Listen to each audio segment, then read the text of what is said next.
G+1 G+2 ቪላ ቤቶችና አፓርትመንቶችን ከአንጋፋው እነይ ሪል ስቴት በቦሌ ቡልቡላና ዓለም ገና ቤቶችን በጥራት ገንብቶ ያስረከበው እነይ ሪል ስቴት አሁን ደግሞ አዳዲስ አፓርትመንቶችን ለሽያጭ አቅርበናል። በቦሌ ቡልቡላ አዳዲስ አፓርትመንቶችን ያለምንም የዋጋ ጭማሪ እነሆ ብለናል። እንዲሁም G+1 እና G+2 ቪላ ቤቶችን በጀሞ ዲያስፖራ ሰፈር አጠናቀን ለማስረከብ በዝግጅት ላይ ነን። ቀድሞ የመጣ ቀድሞ ይስተናገዳል። G+1 በ120 ካሬ G+2 ደግሞ ከ120 እስከ 250 ካሬ አማራጭ ያገኛሉ።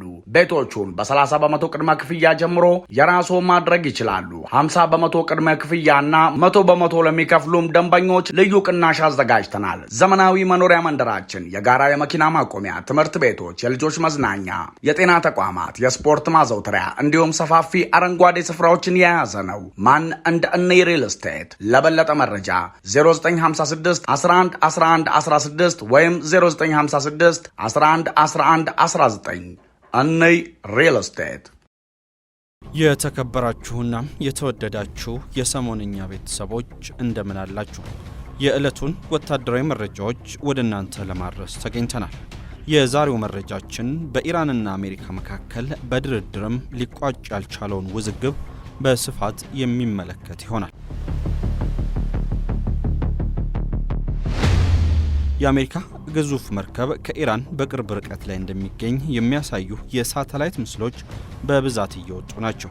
በሌላ በኩል የኢራኑ ጠቅላይ መሪ አያቶላ አሊ ካሜኒም የአሜሪካ መርከቦችን እናሰምጣቸዋለን ሲሉ ተደምጧል። የኢራን ባህር ኃይል የሆርሙዝ ሰርጥን በመዝጋት ወታደራዊ ልምምድን ያደረገ ሲሆን ሀገሪቱ ሰርጡን ሙሉ ለሙሉ ልትዘጋ ትችላለች እየተባለም ይገኛል።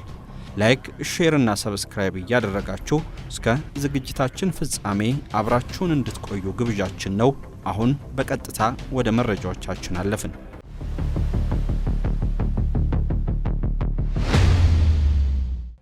ግዙፉ መርከብ በኢራን በር ላይ። አሜሪካም ኢራን በምታካሄደው የኒኩለር መርሃ ግብር ምክንያት ጫና እያበረታችባት ባለችበት በአሁኑ ወቅት ግዙፍ የጦር መርከቦችን በኢራን ዙሪያ እያሰማራች ነው። የቢቢሲ የመረጃ አጣሪ ቡድን ቢቢሲ ቬሪፋይ በመካከለኛው ምስራቅ በተለይም በኢራን አቅራቢያ እየተጠናከረ ያለውን የአሜሪካ ወታደራዊ ኃይል አቅርቦት በቅርበት እየተከታተለ ነው። ከ3 ሳምንት በፊት የአሜሪካ ግዙፍ የጦር አውሮፕላን ተሸካሚ የጦር መርከብ ወደ ባህረ ሰላጤው አካባቢ መድረሱን ከተዘገበ በኋላም ትናንት በተነሳ የሳተላይት ምስል ደግሞ መርከቡ የት እንደሚገኝ ተረጋግጧል። መርከቡ ወደ አካባቢው ከተሰማራም ከ3 ሳምንታት በላይ ቢሆንም እስከ ትላንት ድረስ ግን ከሳተላይት የምስል እይታም ውጭ ሆኖ ቆይቶ ነበር።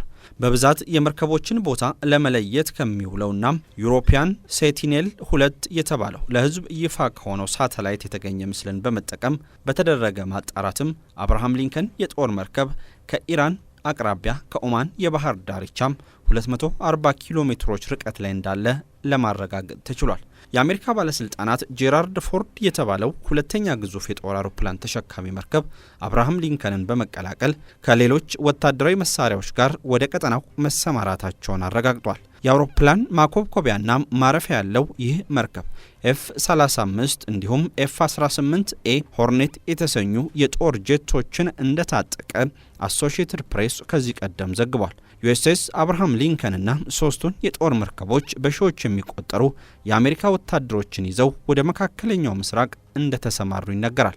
መርከቡ የተለያዩ ሚሳኤሎች ሊኖሩት እንደሚችሉም ይታመናል። ከነዚህ መካከል የኔቶ ሲ ስፓሮ ጸረ ሚሳኤል መሳሪያ ይጠቀሳል። 332 ሜትር የሚረዝመው ዩኤስኤስ አብርሃም ሊንከን ሌሎች የጦር መርከቦች ላይም ጥቃት መፈጸም የሚችሉ ፍላንኬክስ የጦር መሳሪያዎችንም ይይዛል።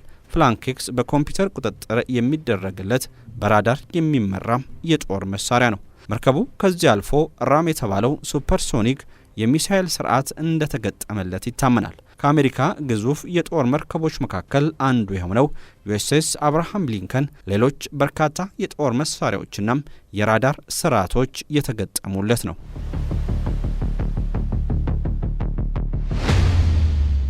የኢራን ባህር ኃይል ልምምድ ጀመረ። የኢራን አብዮታዊ ዘብ በሀገሪቱ ላይ ሊቃጣ የሚችል ወታደራዊ ጥቃትን ለመከላከል ያለውን ዝግጁነት ለመፈተሽ ቁልፍ በሆነው የሆርሙዝ ሰርጥ ልምምድ ማድረግ መጀመሩን አስታውቋል። ይህ ወታደራዊ ልምምድ መካሄድ የጀመረው በአሜሪካና በኢራን መካከል ሁለተኛ ዙር ድርድር ጄኔቫ ስዊዘርላንድ ውስጥ ሊካሄድ በተቃረበበትና አሜሪካ በኢራን አቅራቢያ ግዙፍ ወታደራዊ መርከቦቿን እያጠናከረች ባለችበት ጊዜ ነው። ለድርድር ወደ ጄኔቫ ያመሩት የኢራን ውጭ ጉዳይ ሚኒስትር አባስ አራግቺ ኢራን ለማስፈራሪያ እንደማትንበረከክ በመግለጽ ትክክለኛም ፍትሐዊና ሚዛናዊ ስምምነት እንደሚጠብቁ ተናግሯል። የእስራኤሉ ጠቅላይ ሚኒስትር ቤንያሚን ኔታንያሁ ኢራን እስካሁን ያዳበረችውን ለኒኩሌር ጦር መሳሪያ ሊውሉ የሚችሉ የዩራኒየም ውጤቶችና የማብላያ ማዕከላቷን በሙሉ ማስወገድ እንዳለባት አስጠንቅቋል። የኢራን ባህር ኃይል አሁናዊ ልምምድ ዋነኛ ዓላማው የሆርሙዝ ሰርጥን ሙሉ ለሙሉ መዝጋት እንደሆነም እየተነገረ ይገኛል። የምድራችን 1/5ኛው ድፍድፍ ነዳጅ ዘይት በዚህ 40 ኪሎ ሜትር ብቻ ስፋት ባለው በጣም ጠባብ በሆነው ሰርጥ በኩል ነው የሚያልፈው። እንደ የኢራን ባህር ኃይል አዛዥ ከሆነም የባህር ሰርጡን ለመዝጋት ሊታሰብ ይቻላል። የአሜሪካ የኤነርጂ መረጃ አስተዳደር በ2023 መጀመሪያ አጋማሽ በቀን 20 ሚሊዮን በርሜል ነዳጅ እንዳለፈ ይገምታል። ይህ በዓመት ወደ 600 ቢሊዮን ዶላር የሚገመት የነዳጅ ንግድ በባህር መስመሩ ላይ ይጓጓዛል ማለት ነው። በባህር ሰርጡ ላይ የሚከሰት ማንኛውም አይነት መስተጓጎል በዓለም አቀፍ ደረጃ የነዳጅ አቅርቦት ላይ ከፍተኛ መዘግየቶችን ሊያስከትልም ይችላል። ይህም ወዲያውኑ የዋጋ ንረት እንዲፈጠር ያደርጋል። ተንታኞች እንደሚሉት ለኢራን የሆርሙዝ ሰርጥን መዝጋት እንደ መከላከያ ኃይል በመጠቀም ልክ የኒኩሌር ጦር መሳሪያን ከመያዝ ጋር ተመሳሳይ ነው። ዓለም አቀፉ ማህበረሰብ የኢራንን ወታደራዊ የኒኩሌር መርሃ ግብር ለረጅም ጊዜም ሲቃወም እንደነበረው ሁሉ ታላላቅ ሀገራት ቴህራን ያላትን ስትራቴጂክ አቀማመጥ ተጠቅማም የዓለምን የኃይል አቅርቦት እንድታነቅ እንደማይፈቅዱ ደጋግመው ሲገልጹም ይሰማሉ። ብዙውን ጊዜ ኢራን የባህር ሰርጡን ለጊዜው ልትዘጋው እንደምትችል ባለሙያዎች ይተነብያሉ። ነገር ግን ብዙዎች ዩናይትድ ስቴትስና አጋሮቿም ወታደራዊ መንገዶችን በመጠቀም የባህር መስመር ፍሰቱን በፍጥነት ወደ ነበረበት ሊመልሱ እንደሚችሉ እርግጠኞች ናቸው።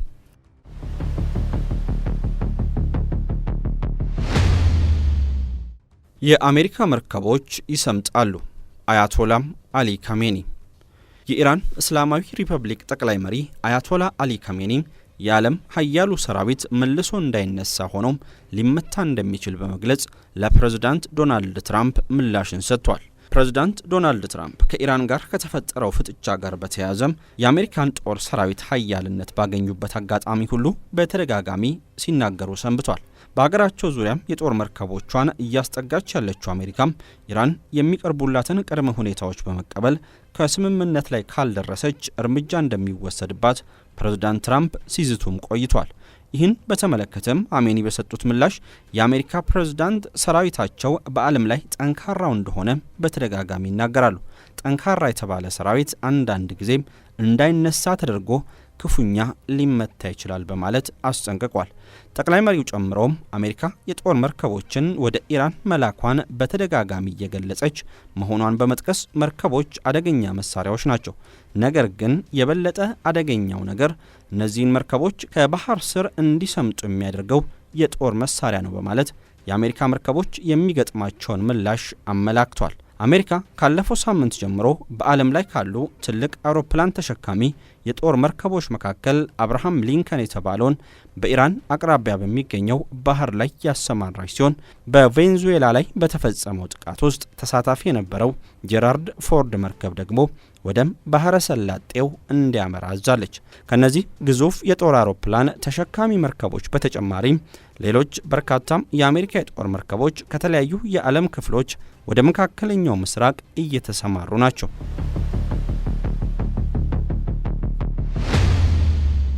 ፓትሪዮት ሚሳኤል በታይዋን እጅ ሊገባ ነው። የቻይና ምላሽ ይጠበቃል። የአሜሪካ መንግስት በከፍተኛ ቁጥር ፓክ 3 የተሰኙትን የፓትሪዮት አየር መከላከያ ዘዴ ሚሳኤሎችን ለታይዋን ለመሸጥ መስማማቱ ተሰምቷል። አሜሪካ ለታይዋን የምትሸጠው የጦር መሳሪያም በገንዘብ ሲተመን 20 ቢሊዮን ዶላር እንደሚደርስ ተሰምቷል። ታይዋን ከእስራኤልና ሰሜን ኮሪያ ቀጥላም ከፍተኛ ቁጥር ያለው የአየር መከላከያ ዘዴን የተከለች ሀገር ስትሆን ይህም ከቻይና ሊቃጣ የሚችል ጥቃትን በመፍራት መሆኑ ይነገራል።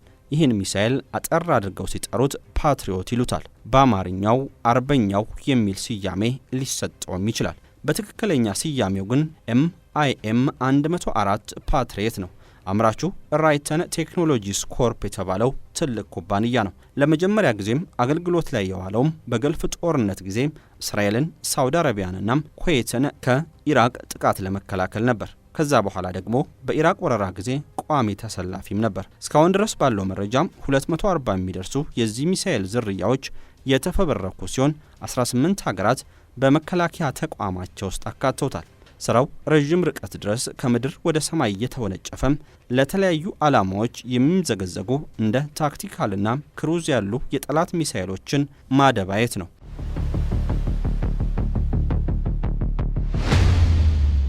70 ኪሎ ሜትር ድረስ ነው መወንጨፍ የሚችለው።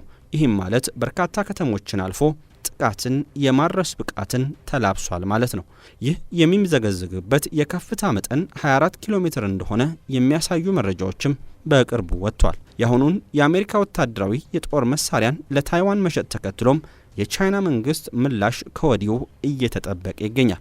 ምንም እንኳን ታይዋን ራሷን እንደ ሉዓላዊ ግዛት ብትቆጥርም ቻይና ግን አንድ ቀን ከታላቋ ቻይና ጋር መልሳ የምትደመር ተገንጣይ ግዛቷም አድርጋ ትቆጥራታለች። በቻይና አሜሪካ ግንኙነት ውስጥ የአንድ ቻይና ፖሊሲ ቁልፍ ጉዳይ ነው። ቻይናም ከተቀረው ዓለም ጋር ባላት ግንኙነት ሁሉ የአንድ ቻይና ፖሊሲ መከበር መሰረታዊ ነገር ነው ስትል ትሰማለች። አሜሪካ ለታይዋን እውቅና አትሰጥም። ቤጂንግ ታይዋንን በተመለከተ ለምታራመደው ፖሊሲም ማረጋገጫን ሳትሰጥ ከርማለች። በሌላ በኩል ደግሞ ዋሽንግተን ዲሲ ሉዓላዊ ሀገር ነኝ የምትለው ታይዋን ራሷን መከላከል እንድትችል በሚል የጦር መሳሪያም በሽያጭ መልክ ስታቀርብ መመልከት የተለመደ ጉዳይ ነው። G+1 G+2 ቪላ ቤቶችና አፓርትመንቶችን ከአንጋፋው እነይ ሪል ስቴት በቦሌ ቡልቡላና ዓለም ገና ቤቶችን በጥራት ገንብቶ ያስረከበው እነይ ሪል ስቴት አሁን ደግሞ አዳዲስ አፓርትመንቶችን ለሽያጭ አቅርበናል። በቦሌ ቡልቡላ አዳዲስ አፓርትመንቶችን ያለምንም የዋጋ ጭማሪ እነሆ ብለናል። እንዲሁም G+1 እና G+2 ቪላ ቤቶችን በጀሞ ዲያስፖራ ሰፈር አጠናቀን ለማስረከብ በዝግጅት ላይ ነን። ቀድሞ የመጣ ቀድሞ ይስተናገዳል። G+1 በ120 ካሬ ፕላስቱ ደግሞ ከ120 እስከ 250 ካሬ አማራጭ ያገኛሉ። ቤቶቹን በ30 በመቶ ቅድመ ክፍያ ጀምሮ የራስዎ ማድረግ ይችላሉ። 50 በመቶ ቅድመ ክፍያና 100 በመቶ ለሚከፍሉም ደንበኞች ልዩ ቅናሽ አዘጋጅተናል። ዘመናዊ መኖሪያ መንደራችን የጋራ የመኪና ማቆሚያ፣ ትምህርት ቤቶች፣ የልጆች መዝናኛ፣ የጤና ተቋማት፣ የስፖርት ማዘውተሪያ እንዲሁም ሰፋፊ አረንጓዴ ስፍራዎችን የያዘ ነው። ማን እንደ እነይ ሪል ስቴት። ለበለጠ መረጃ 0956 11 11 16 ወይም 0956 11 11 19 እነይ ሪል ስቴት